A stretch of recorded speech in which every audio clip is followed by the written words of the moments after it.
Hello everyone, this is infinity tale और आज हम इंटीग्रेशन पढ़ने वाले हैं एक्सरसाइज 7.1।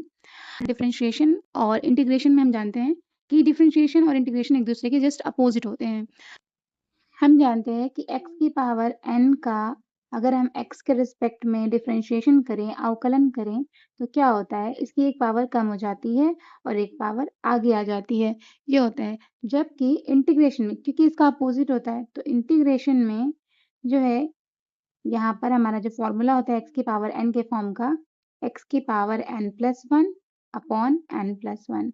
और इंटीग्रेशन में एक चीज़ और ऐड होती है, इंटीग्रेशन करने के बाद हम इसमें कांस्टेंट ऐड करते हैं और ये सिर्फ और सिर्फ हम इनडेफिनिट इंटीग्रेशन में करते हैं। हमारा जो इंटीग्रेशन है वो दो टाइप का है, एक डेफिनिट इंटीग्रेशन और एक इनडेफिनिट। इनडेफिनिट में हमारे पास लिमिट नहीं होती है और डेफिनिट इंटीग्रेशन में लिमिट दी होती है, तो हम इसलिए उसमें कांस्टेंट नहीं लगाते हैं। लेकिन इनडेफिनिट इंटीग्रेशन में हमको कांस्टेंट सी लगाना होता है हर आंसर में, समाकलन करने के बाद, इंटीग्रेशन करने के बाद। तो आइए देखें इन दोनों में हम कैसे याद रखेंगे। इसमें देखिए क्या होता है, पावर आगे आती है और एक पावर कम हो जाती है, यानी इसमें जो भी पावर होगी वो मल्टीप्लाई में आएगी, है ना? और एक कम हो जाएगी।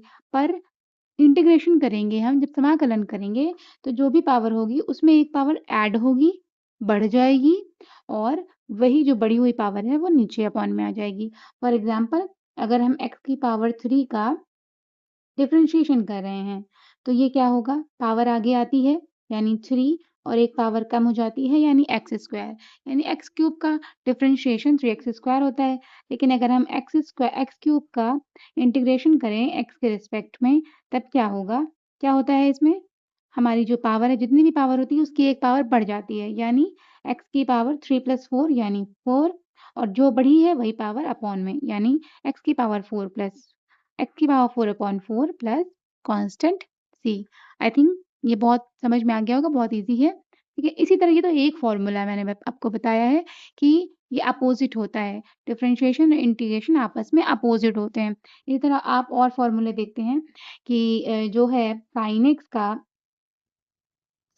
का समाकलन। तो पहले हम बात करेंगे कि साइन एक्स का अवकलन क्या होता है, साइन एक्स का डिफरेंशिएशन क्या होता है। तो साइन एक्स का डिफरेंशिएशन क्या होता है, कॉस एक्स, और कॉस एक्स का डिफरेंशिएशन क्या होता है, माइनस साइन एक्स, है ना? तो डिफरेंशिएशन में कॉस एक्स का माइनस साइन एक्स होता है और साइन एक्स का कॉस एक्स। इंटीग्रेशन में यही बाजी पलट जाती है, होता तो साइन का कॉस, कॉस का साइन ही है, लेकिन फर्क सिर्फ इतना है कि जब आप अवकलन